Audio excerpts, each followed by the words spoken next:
어떤 친구를 뭐 하기도 해요. 좀 싫은 친구들도 있죠. 마찬가지나 여러분 자신도 나도 누구 어떤 친구는 나를 너무 좋아해. 그런데 잘 모르겠지만 어떤 친구는 나를 별로 안 좋아하기도 해요. 그럴 수도 있어요. 예수님도 마찬가지야.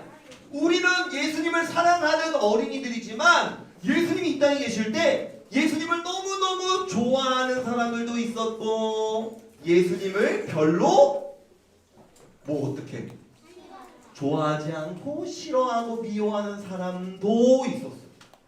어떤 사람도 예수님을 좋아했냐면 목사님이 지난주에 이 사진을 잠깐 보여줬어요. 이 이미지를 보여줬을 때 가운데 분이 예수님이고 옆에 있는 사람들이 예수님의 제자들인데 그냥 이렇게 쉽게 목사님이 질문해 볼게.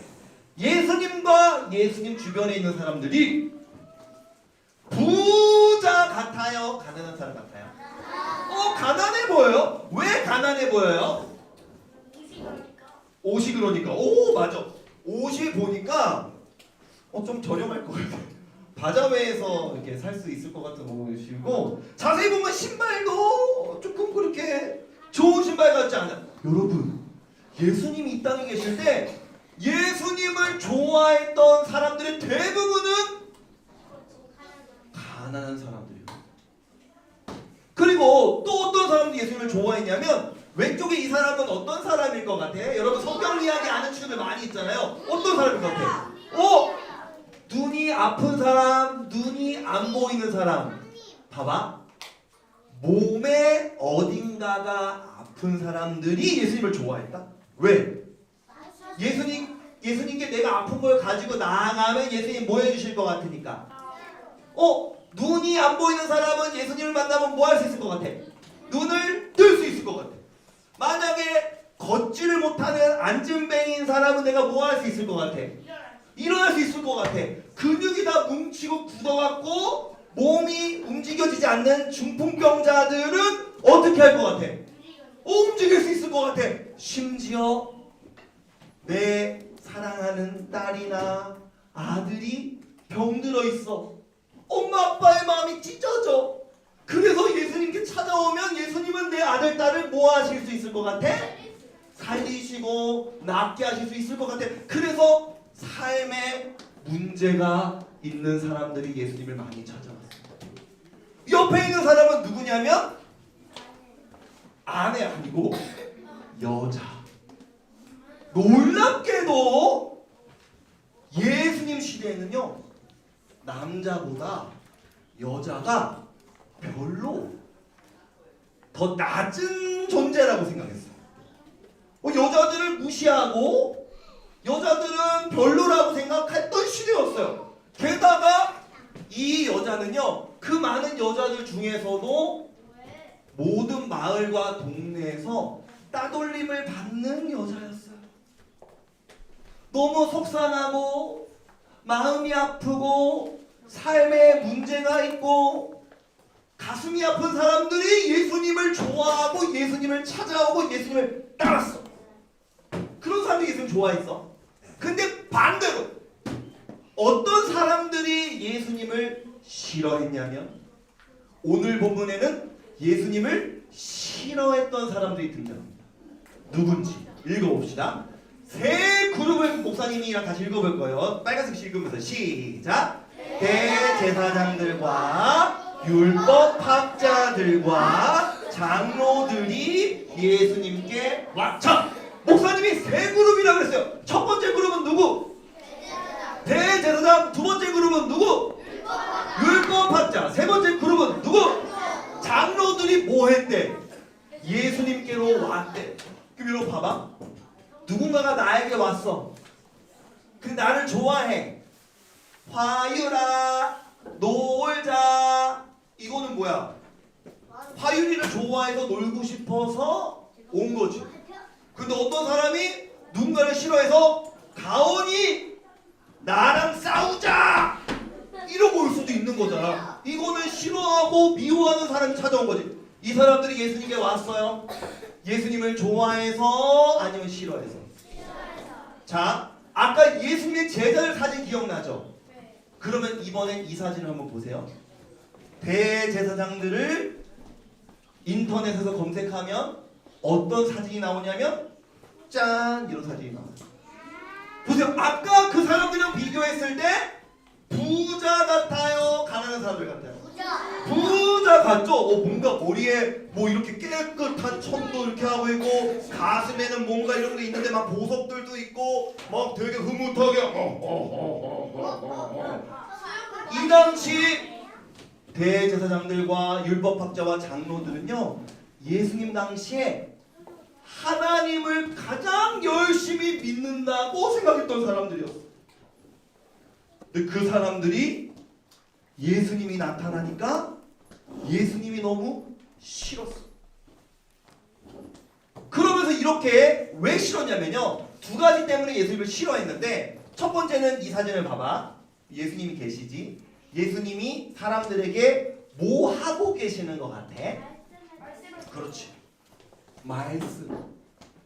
첫 번째로 예수님을 왜 싫어했냐면 예수님이 말하는 게 너무 싫은 거야.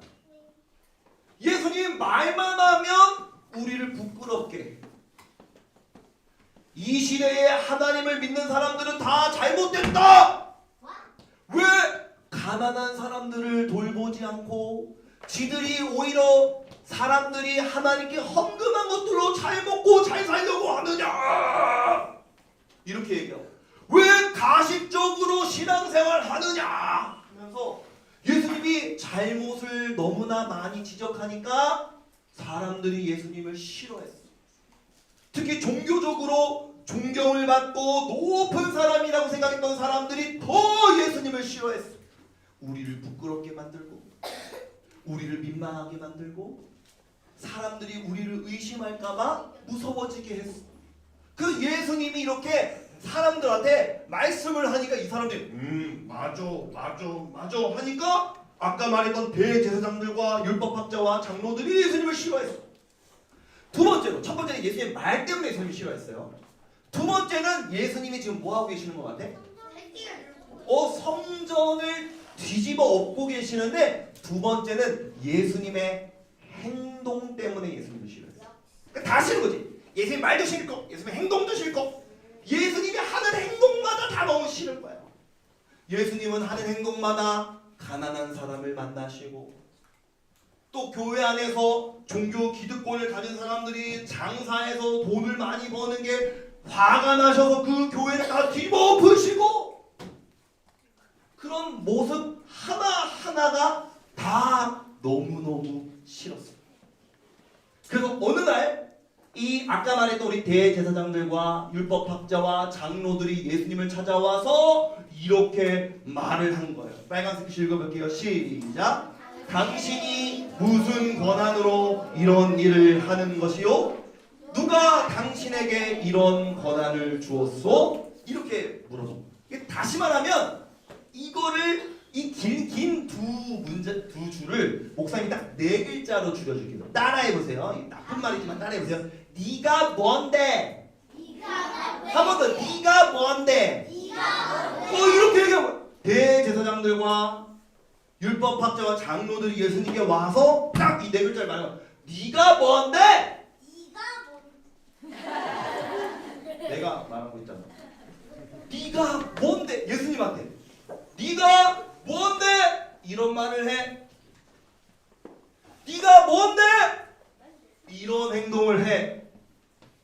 누가 너한테 이런 말을 할 수 있는 권한을 줬어?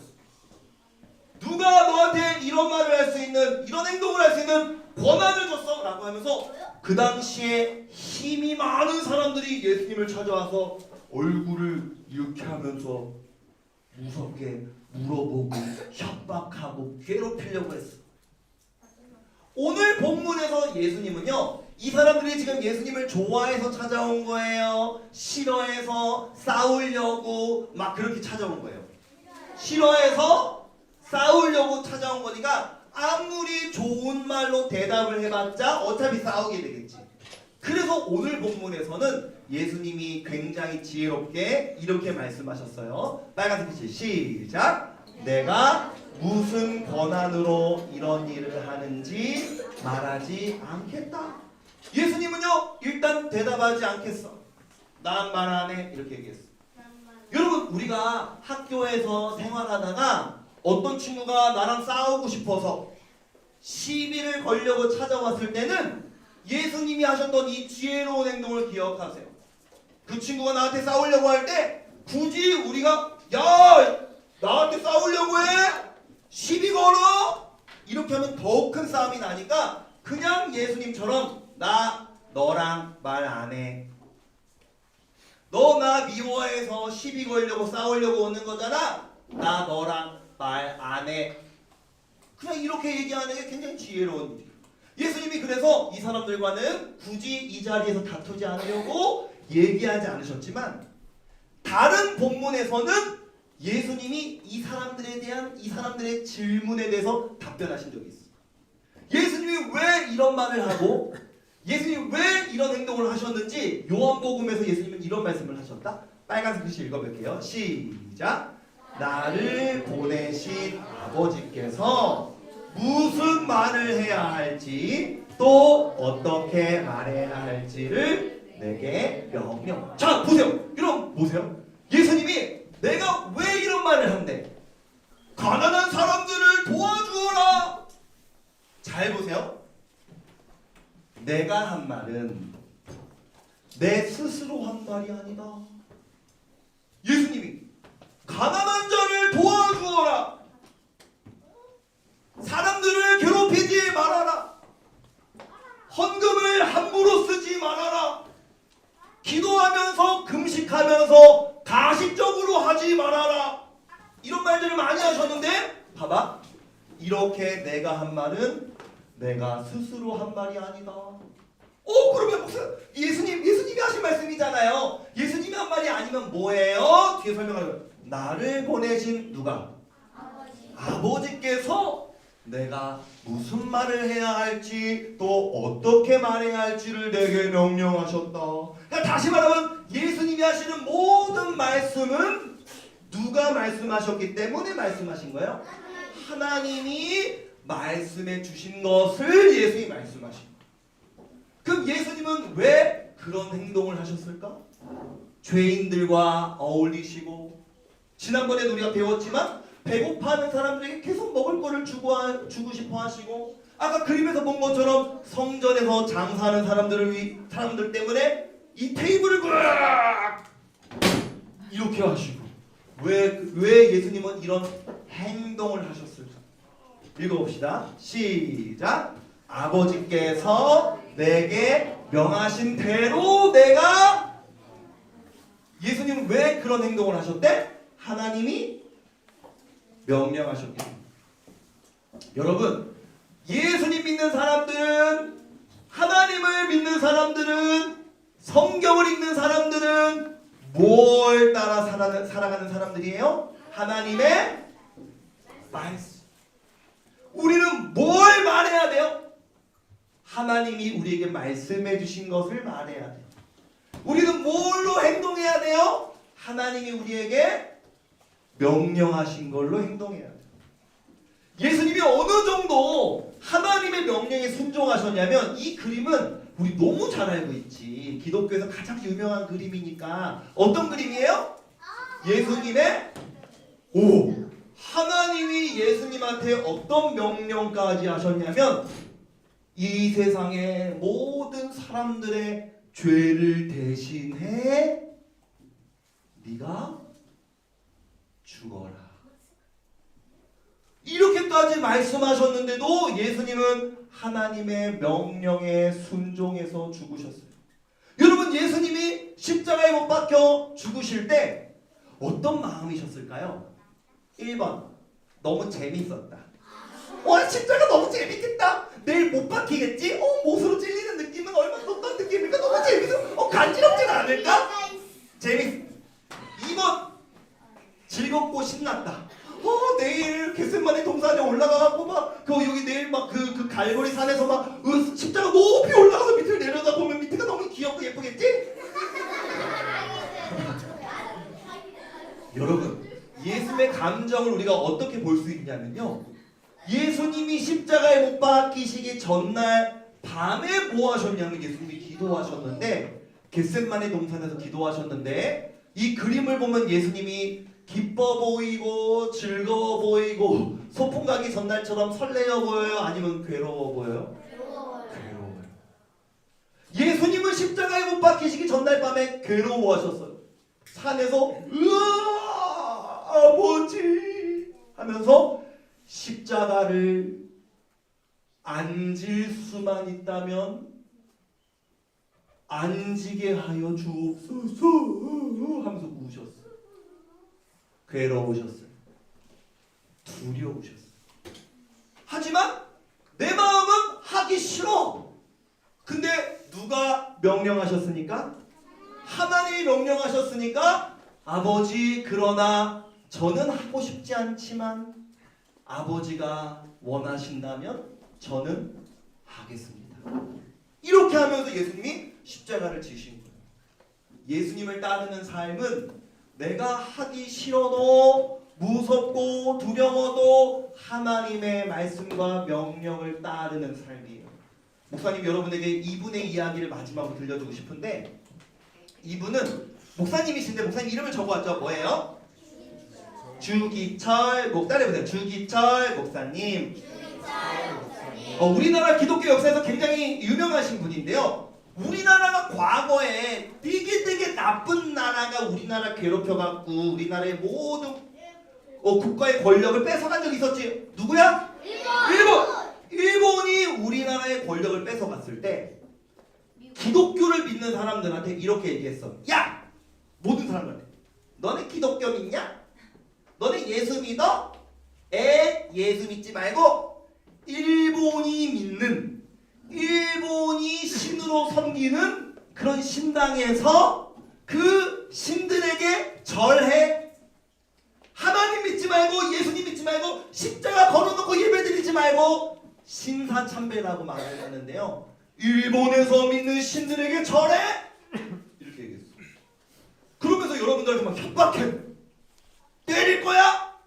죽일 거야? 집에서 쫓아낼 거야? 차도 뺏을 거야? 해서 많은 예수님 믿는 사람들이 무서워서 하나님 죄송해요 하면서 일본이 말하는 대로 일본이 믿는 그 신들 앞에서 절을 했거든요. 많은 목사님들도. 근데 그때 끝까지 주기철 목사님이 저는 예수님 말고 다른 어떤 우상에게 절할 수 없어 하면서 하지 않았어요. 일본이 어떻게 했을까요? 일로 와 하면서 이 주기철 목사님을 끌고 가서 주기철 목사님을 감옥에 가두고 주기철 목사님을 때리고 고문하고 무섭게 하고 협박하고 물속에 넣었다가 빼고 뭐 이러면서 주기철 목사님을 괴롭혔어요. 시간이 지나서 주기철 목사님이 이제 풀려났어. 한번 그 무서운 고문이라고 하는데 고문을 당했잖아요. 근데 고문을 당하고 나와서도 주기철 목사님이 계속해서 일본 사람들이 믿는 신에 절하지 않고 예배를 드리니까 일본 사람들이 주기철 목사 아직도 정신 못 차렸어? 주기철 목사 다시 잡아와 그랬어. 그래서 일본 군사들이 일본 군인들이 일본 경찰들이 주기철 목사님을 잡으러 오고 있었어. 주기철 목사님이 집에 있다가 사람들이 그 소식을 알려줬어. 목사님 지금 일본 사람들이 일본 경찰들이 목사님을 다시 잡으러 오고 있어요.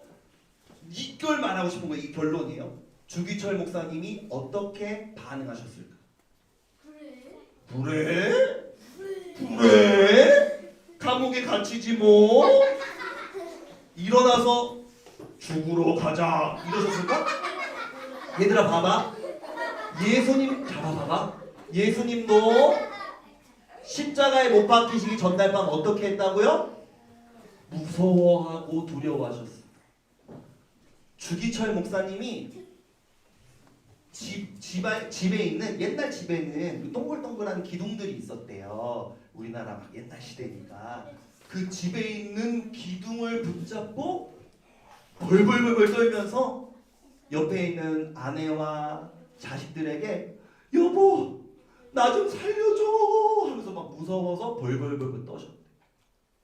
그러면서도 우상 숭배하실 수 없기 때문에 끝까지 다른 신 앞에 절하지 않으시고 감옥에 갇혀서 돌아가신 목사님이세요. 목사님이 여러분에게 말해주고 싶은 건 뭐냐면 과거에 있었던 이렇게 훌륭했던 주기철 목사님도 심지어 예수님도 하나님 말씀에 순종할 때 늘 기쁘고 늘 아무렇지도 않았던 것이 아니라 힘들고 무섭고 두렵지만 그래도 말씀에 순종했거든요. 우리 예본이들도 믿음 지키면서 하나님 말씀에 순종해 살아가는 일이 쉬운 일만은 아니지만 괴롭고 두렵고 무섭고 지루하고 싫을 때도 있지만 하나님의 말씀에 순종해 살아갈 수 있는 목사님과 우리 예본이들 되기를 소망합니다. 기도할게요. 두 손 모으고 눈 감고 목사님 따라서 기도해 봅시다. 사랑하는 하나님, 예수님이 이 땅에 계실 때 많은 힘을 가진 사람들이